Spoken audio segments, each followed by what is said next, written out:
आज हिंदुस्तान में अक़लियतों को अपनी लीडरशिप के ऊपर भरोसा नहीं रहा है। चाहे मजहबी लीडर हो, चाहे वो सियासी लीडर हो या वो समाजी लीडर हो, वो सब अपने एतमाद खो चुके हैं। ये मुखालफत हो रही है। और चाहे अक़ली कमीशन हो या दूसरे जिम्मेदार इदारे हों, उन सब को चाहिए कि इस वक्त कौम को उनकी ज़रूरत है, उन्हें आगे बढ़ के कौम के साथ खड़ा होना चाहिए। तो ये शिकायत जो वजह है, आज शिकायत की वजह यही है कि आज अक़लियत जो हैं इस मुल्क में अपने आप को ठगा से महसूस कर रही हैं और ये समझती हैं कि शायद सब तरफ से हमला हमारे ऊपर होने वाला है। बर्क़ गिरती है तो बेचारे मुसलमानों पर, मुसलमान ख़ास तौर से इस काम में ज़्यादा मुतासर हो रहा है। जगह जगह इस बात की शिकायत उसी को हो रही है। नमाज उसका डिस्प्यूटेड बन गई, खाना खाना उसका डिस्प्यूटेड बन गया, जो खाता है वो डिस्प्यूटेड बन गया, कपड़े पहनना उसका डिस्प्यूटेड बन गया, हिजाब लगाना हिजाब ना लगाना उसका डिस्प्यूटेड बन गया, बुर्का पहनना नहीं पहनना उसका डिस्प्यूटेड बन गया, तलाक का अपने घर का मामला शादी का उसके डिस्प्यूटेड बन गया। तो हर चीज़ को डिस्प्यूट कर दिया गया। इसका मतलब यह है कि सबसे ज़्यादा गंदा कोई है तो मुसलमान है। आज तो लोग भी आए, वो पॉलिटिकल लिंक के लोग नहीं थे, ऑफिसर थे, IPS थे, चार्टर्ड अकाउंटेंट थे, समाजी फील्ड से थे। तो वो पॉलिटिकली उनकी सोच नहीं थी, पॉलिटिकल अंदाज में वो काम कमीशन में बैठ के नहीं करते थे। मैं शुरू से बात करना चाह रहा हूँ आपसे कि सफदर हुसैन खां थे, कभी भी उसमें नहीं रहे वो। फिर उसके बाद में कमाल फारूकी साहब रहे, वो कभी सियासी लाइन के आदमी नहीं थे। कमर अहमद साहब IPS थे, साबिक IPS थे, वो कभी उस काम में नहीं रहे। ज़फ़र साहब कोई सियासी पार्टी के किसी लोग नहीं थे, इसलिए वो माइनॉरिटी से जुड़े हुए तमाम बातों को इससे बात भी नहीं करते थे। और उसका ऑफिशियली, क्योंकि माइनॉरिटी कमीशन की जुडिशल पावर है और चूँकि ये सब लोग बहुत ज़्यादा पढ़े लिखे लोग थे, इसलिए समझते थे कि क्या हो रहा है। ज़्यादातर लोग सियासत का खुमार हो गया है और सियासी बुखार में मुब्तला हैं, तो इसलिए वो हर बात को ये कहते हैं साहब ये तो यही करेगा, वही करेगा, ये तो वही करेगा, वो तो वही करेगा, इसलिए ये हो रहा है सब चीज़ें। और ये वजह है सारी। तो इसमें हमारे जो चेयरमैन साहब हैं जाकिर साहब, उनके खिलाफ जो कुछ वो कर रहे हैं, जो कुछ लोग ये हो रहा है, ये पूरे मुल्क के माहौल की देन है। नहीं, ये काम इतने होते ही नहीं थे बोल तो, और 30-40-50 से ज़्यादा कभी एडवाइजरी मेंबर होते नहीं थे।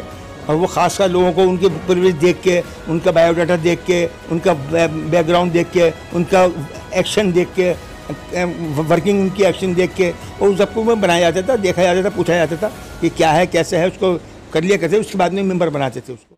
किसी की जब मुखालफत होती है तो कुछ लोग हिमायत करते हैं, कुछ लोग हिमायत करते हैं और कुछ लोग नज़रअंदाज कर देते हैं। हमें लेना देना क्या है, छोड़ना ये तो सब चलता रहता है। ये इस तरह का माहौल बनता है। कार्यों पर तो दबाव बनना ही चाहिए। मैं अभी भी लेटर लिख रहा हूँ, बराबर कमीशन को भी लेटर लिख रहा हूँ। और रेवेन्यू डिपार्टमेंट के यहाँ से जो बेहिसी हो रही है, जो वहाँ पर लापरवाही बरती जा रही है, नज़रअंदाज किया जा रहा है, उसको भी हम देख रहे हैं। मैंने कमीशन से भी कहा है, और अगर कोई ऐसी कार्रवाई नहीं हुई तो मैं खुद आगे बढ़ के, क्योंकि मैं हिंदुस्तान का एक सम्मानित नागरिक हूँ और लीगल सिविल राइट रखता हूँ अपने लिए। वो 2020-21 का मामला क्लियर नहीं हो पाया है, उसमें उलझाया जा रहा है, भटकाया जा रहा है। अगर उन्होंने रेवेन्यू डिपार्टमेंट ने और इस पर अमल नहीं किया तो मैं इसको बहुत ऊपर तक लेके जाऊँगा। इस बात को मेरी जिम्मेदारी बनती है। ये अलग बात है कि मैं एडवाइजरी बोर्ड का मेंबर हूँ, लेकिन मेरी अपनी जिम्मेदारियाँ भी हैं। एडवाइजरी बोर्ड का मेंबर ये कभी नहीं कर सकता कि साहब वो डिपेंड होकर बैठ जाए, साहब चेयरमैन साहब कुछ करेंगे तो मैं करूँगा। आपको एडवाइजरी बोर्ड का मेंबर बनाया है तो आप अपने यहाँ की देखिए, उसकी मशवरा दीजिए कि राइट टू एजुकेशन के ताल्लुक से इस मुल्क में कुछ नहीं हो रहा है। कोई लीडर, कोई पार्टी उस पर अमल नहीं कर रही है। और जब तक इस मुल्क में राइट टू एजुकेशन अगर कानून है, पार्लियामेंट में पास हुआ है, या तो उसको नाफिज करो, और जब सीधा कहो कि हम इसको नाफिज नहीं करते इसलिए कि हमारा ज़ाती मफाद जुड़ा हुआ है कमाने खाने की, लूटने की। अभी दिल्ली सरकार ने एक ऐलान किया है कि तमाम प्राइवेट स्कूल जो है जो फीस बढ़ाना चाहते हैं वो हमसे संज्ञान करें, हमसे आगे अपने दाखिल करें, तजवीज़ दाखिल करें, तजवीज़ पेश करें, तब उनको पास कराएंगे। तजवीज़ पेश करें क्या मतलब? कौन सा स्कूल तजवीज़ पेश नहीं करेगा फीस बढ़ाने के लिए? इस वजह से बच्चे का दाखिला ना हो पाए तो क्या उस बच्चे का तालीम हासिल करने का बुनियादी हक उसको मिल गया या महरूम हुआ वो? तो सवाल इस बात का है कि इस तरह हम ना तवज्जो दे रहे हैं ना हमारा काम हो रहा है। हमारा तो एक ही काम हो रहा है, सड़क, पानी, बिजली। तो इस तालीम का दोहरा पैमाना, डबल स्टैंडर्ड है ये। एक गरीब की तालीम, एक मालदार की तालीम। मालदार की तालीम अलग होगी, गरीब की तालीम अलग होगी।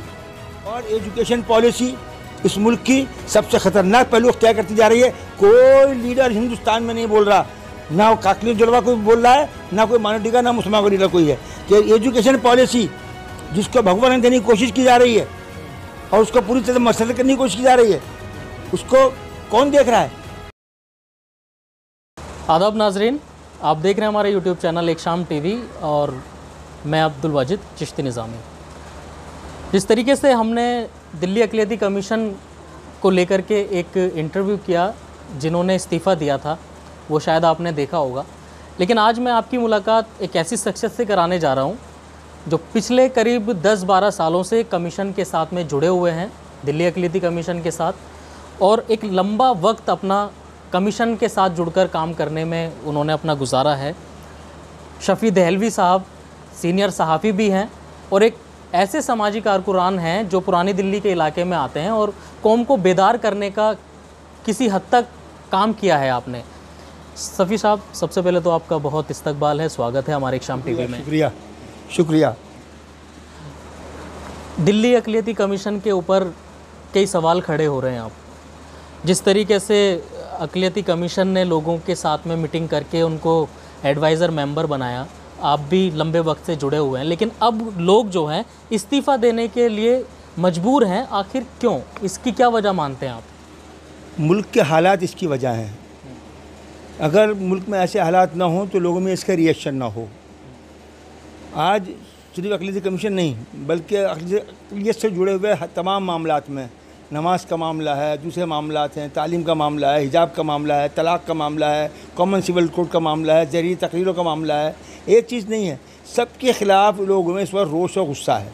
वजह इसकी यह है कि मुल्क के हालात ऐसे हैं, और जब इन हालात में कोई भी इदारा अगर उसमें एक्टिव पार्ट प्ले ना कर सके तो फिर लोगों को शिकायत होती है, समझते हैं हमारा कोई लीडर नहीं है। ये उसकी वजह है शिकायत जो है, क्योंकि कहीं भी पूरे मुल्क में आज हिंदुस्तान में अक़लियतों को अपनी लीडरशिप के ऊपर भरोसा नहीं रहा है।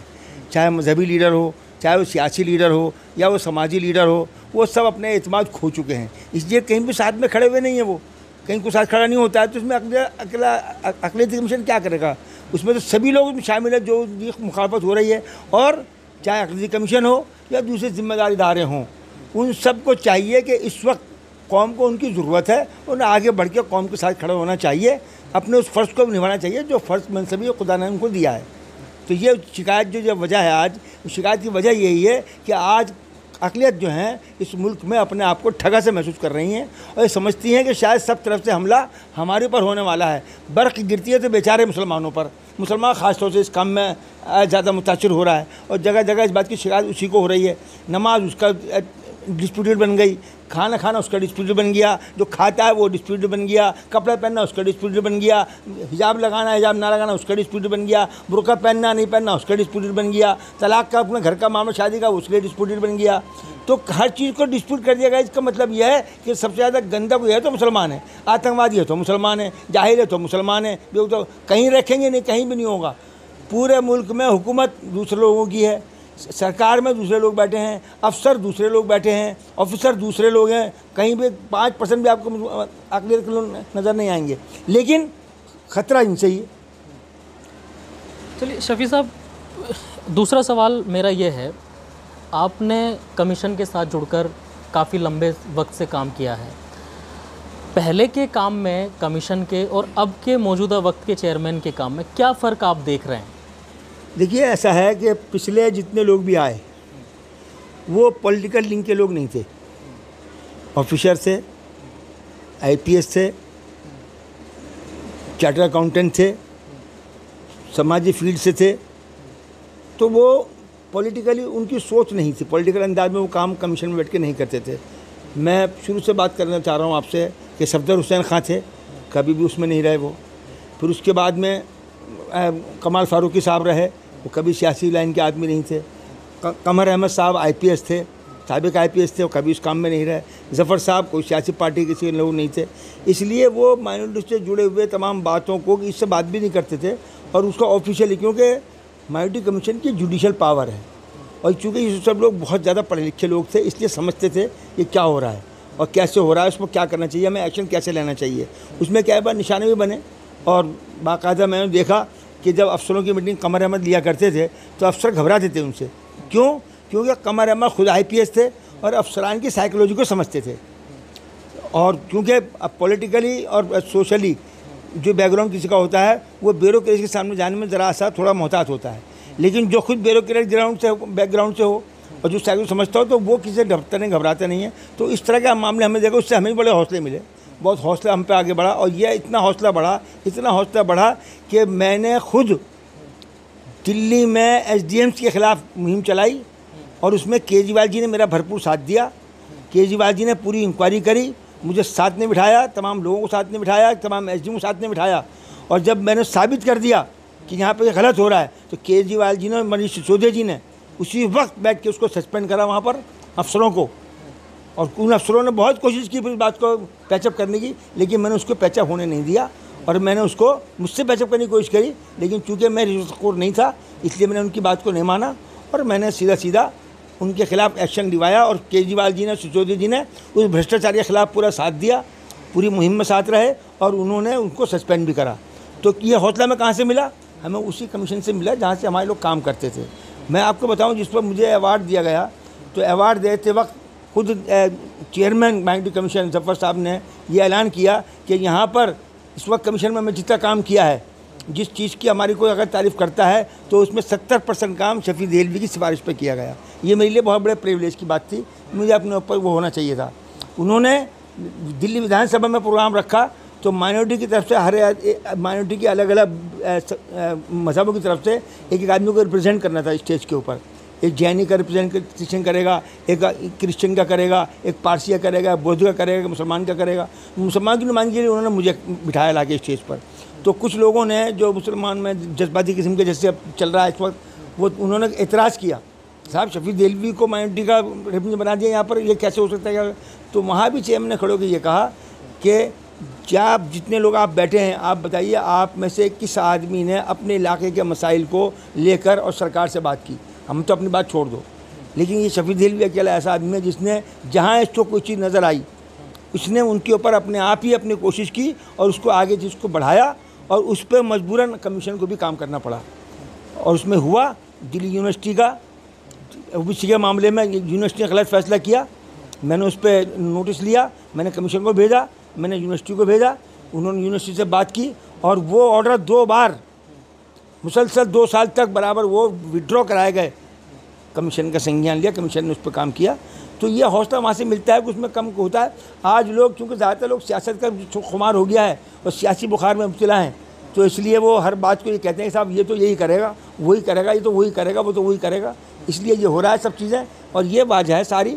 और इसमें हमारे जो चेयरमैन साहब हैं जाकिर साहब, उनके खिलाफ जो कुछ वो कर रहे हैं, जो कुछ लोग ये हो रहा है, ये पूरे मुल्क के माहौल की देन है, समझे? ये जो आज माहौल चल रहा है उसमें लोगों को शिकायतें हैं तो सबसे शिकायत होगी। लोग जिसको अपना समझेंगे उससे शिकायत करेंगे, गैर से कोई शिकायत करेगा कोई? तो जो लोग भी शिकायत कर रहे हैं वो ये समझते हैं, उनको उम्मीदें ये लगी थी कि जाकिर खान साहब हमारे लिए काम करेंगे, हमारे लिए काम करेंगे। एक अपना आदमी आया है, ज़मीन से जुड़ा हुआ आदमी है, समझे, ये आके अब हमारे लिए हमारे मसाइल को ये सॉल्व करेंगे, ये वो करेंगे। अब वो उसी के ऊपर क्योंकि अपना समझते हैं, इसलिए अब वो जो अपना है तो वो मुखालफत भी करेगा, शिकायत भी करेगा। दर्द किससे होगा? शिकायत तो अपने से होगी ना। तो ये वजह है। क्या कभी इससे पहले जो माइनॉरिटी कमीशन में एडवाइज़र मेंबर होते थे, क्या कभी इससे पहले उन्होंने इस्तीफे दिए हैं अपने? नहीं, ये काम इतने होते ही नहीं थे बोल तो। और 30, 40, 50 से ज़्यादा कभी एडवाइजरी मेंबर होते नहीं थे। और वो खासकर लोगों को उनके परिवेश देख के, उनका बायोडाटा देख के, उनका बैकग्राउंड देख के, उनका एक्शन देख के, वर्किंग उनकी एक्शन देख के, और उन सबको में बनाया जाता था, देखा जाता था, पूछा जाता था कि क्या है, कैसे है, उसको कर लिया करते। उसके बाद में मेंबर बनाते थे उसको। तो ज़्यादा मेंबर होते नहीं थे। चाहे अगर कोई मीटिंग भी करी तो उन्होंने एडवाइजरी बोर्ड के मेंबरों को बुला के और रिलेटेड मीटिंग करते थे, अफसरों को बुला के साथ में, जो अफसर से उस इशू से रिलेटेड जो गवर्नमेंट के अफसर होते थे उनको बुला के बिठाते थे, वहाँ बैठ के और उनसे बैठ के बात कर डिस्कस करो जो बैठ के क्या हो रहा है। तो उन्होंने क्या अभी मैं आपकी बात बीच में रोक करके पूछना चाह रहा हूँ, जब इस तरीके के सवाल खड़े होते हैं किसी भी कमीशन के ऊपर, तो लोगों में क्या नज़रिया पेश आता है? देखिए, मैं लोगों में नज़रिया कुछ भी हो, जब कोई शिकायतें होंगी तो अब समाज में 3 तरह के लोग होते हैं। एक कैडर वो है जो उसको देखे अब हाँ सही कह रहा है, बिल्कुल बिल्कुल सही है, हाँ अब बिल्कुल सही करा। एक कैडर वो होगा अबे छोड़ना यार, क्या है ठीक है, अबे ये तो मुखाफत करेंगे, ज़ाती मुखाफत खुंदा की हो रही हैं। 3 तरह कैडर खड़े हो जाते हैं। तो उसमें ये 3 पोजीशन होती है। उसके अंदर किसी की जब मुखालफत होती है तो कुछ लोग हिमायत करते हैं, कुछ लोग हिमायत करते हैं और कुछ लोग नज़रअंदाज कर देते हैं, हमें लेना देना क्या है, छोड़ना ये तो सब चलता रहता है।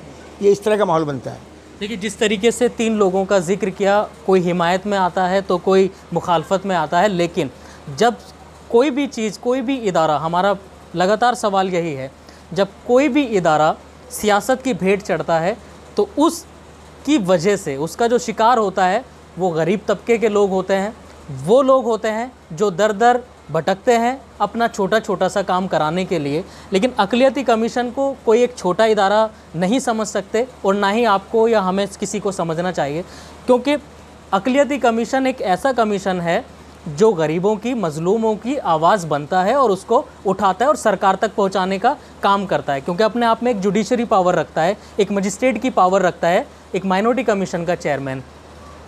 जिस तरीके के अब हालात हैं, क्या जो कंप्लेंटें पहले जाती थी, कहीं पर आप अपने लेटर हेड पर कोई शिकायत देते थे माइनॉरिटी कमीशन के, अगर इस तरीके के हालात रहेंगे और इस तरीके की खबरें जाएंगी तो क्या अधिकारियों पर कोई दबाव बनेगा माइनॉरिटी कमीशन का? अधिकारियों पर तो दबाव बनना ही चाहिए। मैं अभी भी लेटर लिख रहा हूँ, बराबर कमीशन को भी लेटर लिख रहा हूँ, और रेवेन्यू डिपार्टमेंट के यहाँ से जो बेहिसी हो रही है, जो वहाँ पर लापरवाही बरती जा रही है, नज़रअंदाज किया जा रहा है, उसको भी हम देख रहे हैं। मैंने कमीशन से भी कहा है, और अगर कोई ऐसी कार्रवाई नहीं हुई तो मैं खुद आगे बढ़ के, क्योंकि मैं हिंदुस्तान का एक सम्मानित नागरिक हूँ और लीगल सिविल राइट रखता हूँ अपने लिए, और मुझे हक है कि मैं किसी भी सवाल किसी से बात कर सकता हूँ। तो अगर मैं देखा जैसे रीइंबर्समेंट का मामला है, अभी वो 2020-21 का मामला क्लियर नहीं हो पाया है, उसमें उलझाया जा रहा है, भटकाया जा रहा है। अगर उन्होंने रेवेन्यू डिपार्टमेंट ने और इस पर अमल नहीं किया तो मैं इसको बहुत ऊपर तक लेके जाऊंगा इस बात को, मेरी जिम्मेदारी बनती है।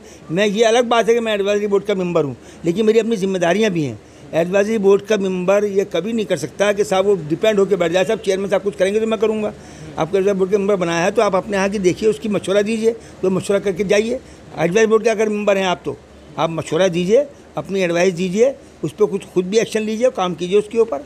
और अफसर, आप एडवाइजरी बोर्ड के मेंबर हों या ना हो, आपकी सुनेगा। अगर आप इस जिम्मेदार शहरी हैं तो आपकी अफसर सुनेगा भी, बात भी करेगा। आप उससे मुकाबला किसी मामले में भी कर सकते हैं अफसर के साथ, कानूनी तौर पर, कानून के दायरे में आप सामने खड़े होइए। मैं आज तक, मुझे 50-55 साल हो गए सियासत में, मैं कभी अफसरों के सामने सरेंडर नहीं किया। इनके अफसर, किसी अफसर से मैं लड़ा नहीं हूँ, लेकिन सरेंडर ने किसी के सामने नहीं किया है।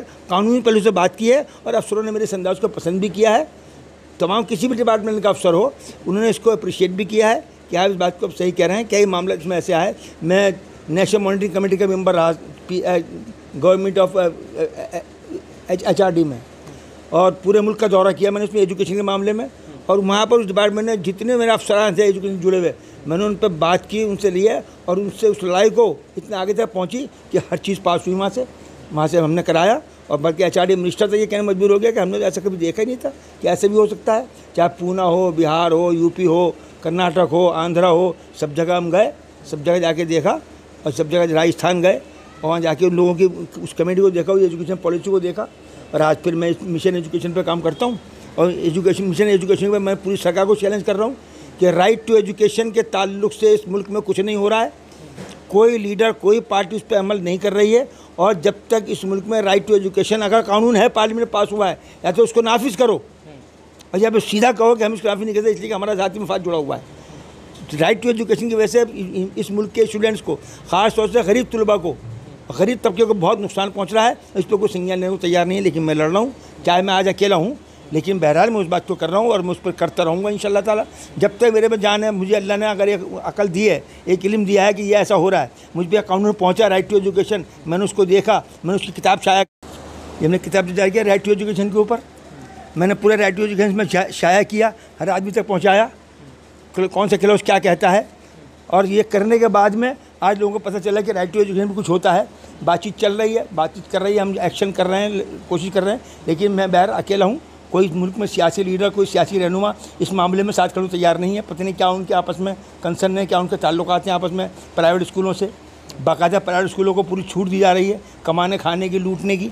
अभी दिल्ली सरकार ने एक ऐलान किया है कि तमाम प्राइवेट स्कूल जो है, जो फीस बढ़ाना चाहते हैं, वो हमसे संज्ञान करें, हमसे आगे अपने दाखिल करें, तजवीज़ दाखिल करें, तजवीज़ पेश करें, तब उनको पास कराएंगे।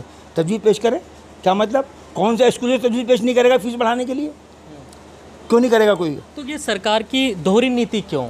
देखिए, एक इस पूरे इंटरव्यू के दौरान, इस पूरे मामले में शफ़ी साहब ने जो एक सबसे बड़ा अहम सवाल उठाया है, शिक्षा का अधिकार, राइट टू एजुकेशन का जो आपने सवाल उठाया, वो यकीनन लोगों को याद करने की भी ज़रूरत है और याद दिलाने की भी ज़रूरत है। क्योंकि अगर आज कोई शिक्षा के लिए बात कर रहा है, लड़ रहा है, तो शफ़ी दहलवी साहब अकेले आवाज़ उठा रहे हैं, जैसा कि बता रहे हैं। लेकिन जब तक आप तालीम याफ्ता नहीं होंगे, बच्चों को तालीम नहीं देंगे, तब तक आप अपनी और अपनी कौम के हालातों को नहीं बदल सकते। लगातार ये आवाज़ें उठती भी रही हैं और हम भी उठा रहे हैं। लेकिन शफ़ी साहब, अभी आपने कहा कि दिल्ली सरकार ने कहा कि आप प्राइवेट स्कूलों के लिए अपनी फ़ीस को बढ़ाने के लिए अगर आप बात करना चाहते तो आके हमसे मिलिए।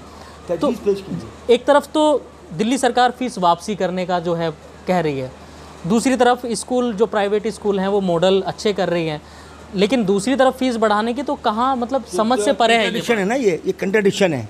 ये जो फीस वापसी का है, ये तो लोगों को मोहताज और गरीब बनाने का मामला है। अब जो रह गया हक क्या है, ये तो भीख हो गई।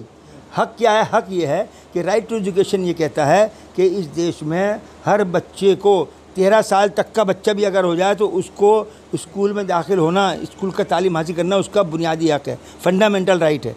और अगर 13 साल तक का बच्चा स्कूल नहीं गया है तो उसको स्कूल में दाखिल कराने की जिम्मेदारी सरकार की है, स्टेट गवर्नमेंट की, जहाँ भी जिस स्टेट में वो है।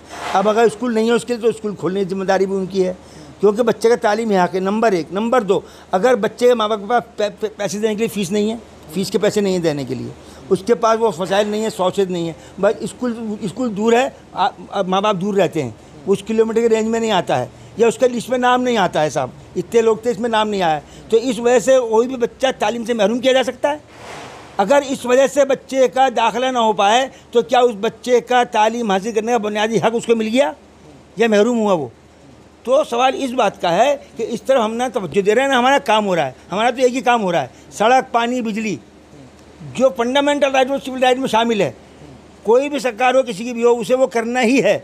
शहर को, आम नागरिकों को सड़क, पानी, बिजली, सेहत, ये उसके बुनियादी हुकूक में शामिल है, उसको मिलना ही मिलना है, किसी का असर नहीं है। लेकिन हम वो हमारे लिए आज इशू बन गया। इससे बड़ी किसी भी सरकार की, हिंदुस्तान की मौजूदा गवर्नमेंट की जिम्मेदारी बनती है, उसकी नाकरपन क्या हो सकता है कि लोग आज उन इशू के लिए परेशान फिर रहे हैं जो उसका अपना हक है, उससे उसको आंखें मोड़ ली गई हैं। आज हर आदमी को सिर्फ मजहबी फ़िरकाबंदी, फ़िरका परस्ती नज़र आ रही है, जो बुनियादी हुकूक हैं उनसे उसकी आंखों को फेर दिया गया है, उसको टेंशन डाइवर्ट कर दी गई है। आज जो अपने सिविल हुकूक की तरफ नहीं जा रहा है। अभी लॉकडाउन के मामले में हमने एक लेटर लिखा दिल्ली सरकार को, दिल्ली सरकार ने उस पर करते हुए और एक नोटिस जारी करा प्राइवेट स्कूलों को कि वो यहाँ पे अपने स्कूलों की लॉकडाउन के दरमियान की फ़ीस ना लें। स्कूल सुप्रीम कोर्ट चलेगा और सुप्रीम कोर्ट से जाके उन्होंने फैसला कर दिया कि प्राइवेट स्कूल फ़ीस ले सकते हैं, डेवलपमेंट चार्ज भी ले सकते हैं, एनुअल चार्ज भी ले सकते हैं, लाइब्रेरी फ़ीस भी ले सकते हैं, क्योंकि उन्हें स्कूल चलाना है।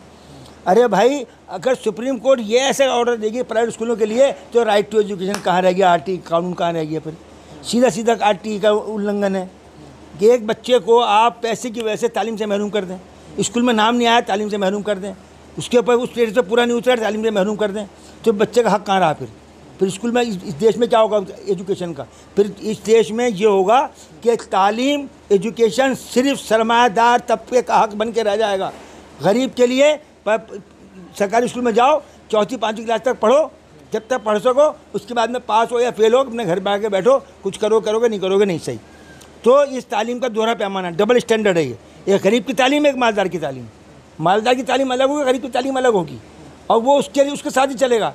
एक गरीब का बच्चा ह्यूमिलेट होगा मालदार के बच्चों को देख के, बेहतरीन बस में जा रहा है, शायद वर्दी पहन के जा रहा है, वहाँ जा रहा है और मैं यहाँ जा रहा हूँ, तो उसके लिए जो रास्ता बनेगा वो रास्ता बहुत ख़तरनाक है। इस मुल्क के बच्चों के साथ, बच्चे मुस्तक़बिल के साथ, तालीम के सिस्टम के साथ खिलवाड़ हो रहा है, और एजुकेशन पॉलिसी इस मुल्क की सबसे ख़तरनाक पहलू क्या करती जा रही है। कोई लीडर हिंदुस्तान में नहीं बोल रहा, ना काकली जलवा कोई बोल रहा है, ना कोई मानव ना मुसलमान का लीडर कोई है, कि एजुकेशन पॉलिसी जिसको भगवान देने की कोशिश की जा रही है और उसको पूरी तरह मसरत करने की कोशिश की जा रही है, उसको कौन देख रहा है? कोई बात करने को तैयार नहीं है कोई भी। आज RTE को, राइट टू एजुकेशन कानून को उठा एक तरफ रख दिया गया है, अब बस गप्पे हो रही हैं। अब एजुकेशन नाम पे जो NGO जो क्या कर रही हैं, कापियाँ बांट दी, पेंसिलें बांट दी, बस्ते बांट दिए, बैग बांट दिए, बहुत बड़ा काम कर रहे हैं कि हम तो बच्चों का, गरीबों का हम ये बांट रहे हैं। क्या मजाक है? बच्चे का जो बुनियादी हक है उसकी तरफ कोई जाने को तैयार नहीं। अभी आपने कहा कि बच्चों को तालीम हासिल करानी चाहिए। अरे बच्चों को तालीम, अगर बच्चे की तालीम आगे आसान होगी तो माँ बाप को भी सुकून होगा। कई मुल्कों में मैंने देखा है, मैंने सुना है, मैं यहाँ पर भी, और वो कि बच्चा जब 3 साल का हो जाता है तो गवर्नमेंट से खुद ऑफिसर आते हैं और बच्चों जाके स्कूल में दाखिल कराते हैं। माँ बाप की जिम्मेदारी है स्कूल छोड़ के आना बच्चों को, दाखिले की जिम्मेदारी माँ बाप की नहीं है, वो स्कूल करता है, स्कूल की तरफ से गवर्नमेंट करती है और उनको तालीम दी जाती है। फ़ीस का कोई चक्कर नहीं है, फ़ीस का कोई मामला नहीं है। अगर एजुकेशन फंडामेंटल राइट है तो फ़ीस काहे की, और जब फीस नहीं है तो प्राइवेट और सरकारी स्कूल का क्या मतलब, ये दोहरा पैमाना क्यों है, इसको डिजिटाइज क्यों कर रखा है। आपने कहा तालीम का जो है भगवाकरण करने की बात की जा रही है, ऐसा ही इल्ज़ाम जो है माइनॉरिटी कमीशन पर भी लग रहा है कि आरएसएस के एजेंडे पर काम कर रहा है। देखिए वो तो सब बातें होंगी, मैं कह रहा हूँ अभी जो मुल्क का माहौल बन गया है हर आदमी उसको वो चश्मा लगा के देखेगा, समझे। उनका मैं ये नहीं कह रहा वो गलत कह रहे हैं सही कह रहे हैं, वो सही भी कह रहे हैं गलत भी कह रहे हैं, कुछ भी कह रहे हैं, लेकिन वो जो बात है वो जब माहौल ऐसा बनेगा और कोई इस पर एक्शन नहीं लेगा, और माइनॉरिटी कमीशन जो जिम्मेदारी ज़्यादा बनती है क्योंकि अक़लियतों को हुकूक़ के ताल्लुक से है, और अक़लियतों के साथ होने वाली किसी भी नाइंसाफ़ी, किसी भी जुल्म ज्यादती, किसी भी गलत काम को, गैर कानूनी चीज़ को, उसके साथ किसी मज़हब के नाम पर, ज़ात धर्म ख़ानदान के नाम पर अगर किसी के साथ कोई डिटर्मिनेशन किया जाता है, इम्तियाज़ बढ़ता जाता है, तो कमीशन की जिम्मेदारी है कि उस पर एक्शन ले, उस पर कानूनी एक्शन ले, उसकी जुडिशल पावर है। तो जब वो लोग ये देखते हैं, जो कुछ लोग, बहुत सारे लोग पढ़े लिखे हमारे यहाँ हैं माशरे में, पढ़ा लिखा जो अनपढ़ जाहिल आदमी है वो तो कुछ नहीं बोलेगा, लेकिन जो पढ़े लिखे लोग हैं वो ज़रूर एतराज़ उठाएंगे उसके ऊपर, ऐसा नहीं हो रहा, ऐसा नहीं हो रहा, ऐसा नहीं हो रहा, ये उनका कहना है। और क्यों वो इसलिए होता है कि वो हालात से मुतासिर हैं, कि उन्हें कहीं तो उम्मीद होती है कि यहाँ से हमें ये मिलेगा। तो कमीशन का काम है कि उस चीज़ों के ऊपर एक्शन ले, उसके ऊपर जुडिशरी अपने पावर का इस्तेमाल करे, समझे। उसमें कहीं मसलियत नहीं है। कमीशन कोई सा भी हो, वुमेन कमीशन हो, ओबीसी कमीशन हो, माइनॉरिटी कमीशन हो, ह्यूमन राइट कमीशन हो, चिल्ड्रन सेफ कमीशन हो, इन सब की जिम्मेदारी है कि ये जुडिशल पावर रखते हैं और ये उसके खिलाफ होने वाले जुल्म के खिलाफ एक्शन ले सकते हैं, चाहे वो इंडिविजुअल हो चाहे वो ज्वाइंटली हो, कि किसी एक की तरफ से पूरे कौम के लिए हो, पूरे समाज के लिए कोई नफरत की बात करे तो कमीशन की जिम्मेदारी होती है उस पर काम करे। अब उसमें जो सैकड़ों लोग होते हैं साथ में जुड़े हुए पॉलिटिकल वर्कर, आपको पता है हमारे यहाँ का आजकल क्या है, बात वहीं आगे वो जो सड़क पानी बिजली इसके अलावा उसको कुछ जानता नहीं, वो सियासत भी ये बन के रह गई है। अब सियासत भी इसी का नाम है और किसी का नाम ही नहीं रह गया। तो वो जो पढ़े लिखे समझदार लोग हैं वो इस पर आवाज़ उठाते हैं, एक्शन उठाते हैं, वो करते हैं और ये चलता रहेगा, क्योंकि जाहिर है कि जहाँ से भी कुछ होगा, अगर अच्छा काम नज़र आया अपने तो जिंदाबाद, और अगर ये देखा जाए गलती हो रही तो मुर्दाबाद। ये सब हमारा सिस्टम बन चुका है और जिंदाबाद मुर्दाबाद करना ही सियासत रह गई है। सियासत पे संज्ञान लेना, उसका जायज़ा लेना, हालात का जायज़ा लेना, बिटवीन द लाइन जाना। अखबार में खबर छप रही है, हम इसको जानते नहीं कि बिटवीन द लाइन क्या है, छप तो गई है, ये ऑनलाइन देख रहे हैं हम, इसमें कोई बात काम किया यार यहाँ पे ऐसा झगड़ा हो गया, बस जल गया, ये हो गया, अंडरलाइन कर लिया, लेकिन इसके बिटवीन द लाइन क्या है, बिटवीन द लाइन जाना, उसके लिए हमारे पास वक्त ही नहीं, नाम सोचने की जगह है हमारे पास, क्योंकि सोच बनी ही नहीं हमारी। तो तमाम लोगों को चाहिए कि इस वक्त सब्र और तहम्मुल से काम लेते हुए हालात का तज्जिया करें, जायज़ा लें, एक दूसरे को मुखालफत करने के बजाय उस हालात का जायज़ा लें, ख़ुद को तैयार करें मुकाबले के लिए उन दुश्मन ताकतों से जो इस देश को तोड़ना चाहती हैं, देश के एकता को तोड़ना चाहती हैं, हमआहंगी को तोड़ना चाहती हैं, उनके खिलाफ एक्शन लेने के लिए तैयार रहना चाहिए।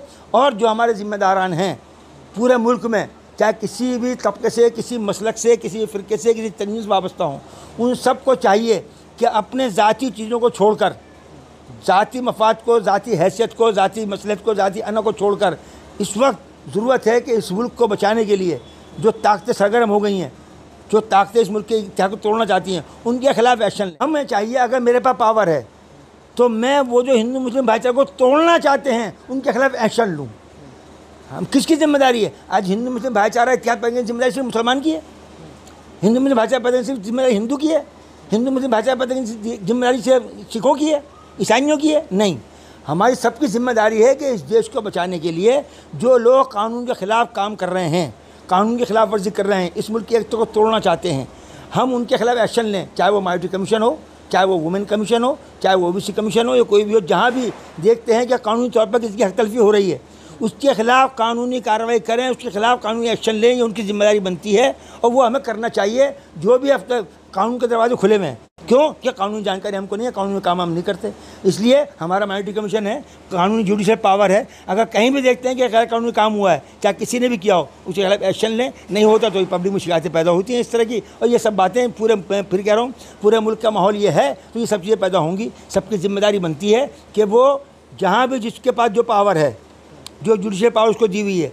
वो इस मुल्क में होने वाली कानून की खिलाफ वर्जी और मुल्क को तोड़ने साजिश के वाले मामले में जो भी उसमें जिम्मेदार नज़र आता है, जो भी कुछ काम करना चाहता है, उसके खिलाफ कानूनी एक्शन लें, कानूनी कार्रवाई करें और उस पर अपनी पावर का इस्तेमाल करें।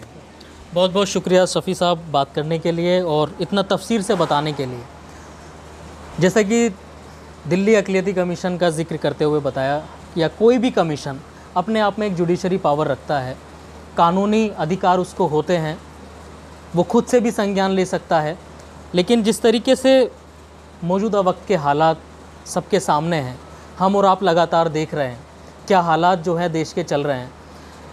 एक ख़ास तबके को निशाना बनाया जा रहा है, कभी मज़हब के नाम पर, कभी दूसरी चीज़ों के नाम पर। ये बात यकीनन गौर करने वाली है, लेकिन इन सभी बातों के बीच में जो एक ख़ास बात निकल कर के आई है वो शिक्षा की है। तालीम पर ज़ोर देने की ज़रूरत है। लगातार कुछ समाजी तंजीमें भी हैं, कुछ और समाजी लोग हैं जो ऐसी तंजीमों को बढ़ा रहे हैं, या कुछ ऐसे लोग जो बच्चों को तालीम से जोड़ने की कोशिश कर रहे हैं, हर मुमकिन उनकी मदद कर रहे हैं। लेकिन जो कानूनी अधिकार है, जो राइट टू एजुकेशन है, इसको भी संज्ञान में लाने की ज़रूरत है, इस पर भी काम करने की ज़रूरत है। तो हमारी भी आप सबसे ये अपील है कि जो शफ़ी साहब की एक मुहिम है, शिक्षा का अधिकार, राइट टू एजुकेशन, इसको ज़्यादा से ज़्यादा लोगों तक पहुँचाएँ, इस पर काम करें। और जो लोग किसी ज़िम्मेदारी पद पर बैठे हुए हैं, एक आधिकारिक पद पर बैठे हुए हैं, और लोग उनको एक ऐसी नज़र से देखते हैं, उम्मीद लगाते हैं कि यहाँ से हमारे लिए कुछ आवाज़ उठेगी, लेकिन वो आवाज़ें जब नहीं उठती तो यकीनन ही समाज में और माशरे में दूसरी आवाज़ें उठती हैं। दिल्ली से एक शाम टीवी के लिए मैं अब्दुल वाजिद चिश्ती निज़ामी।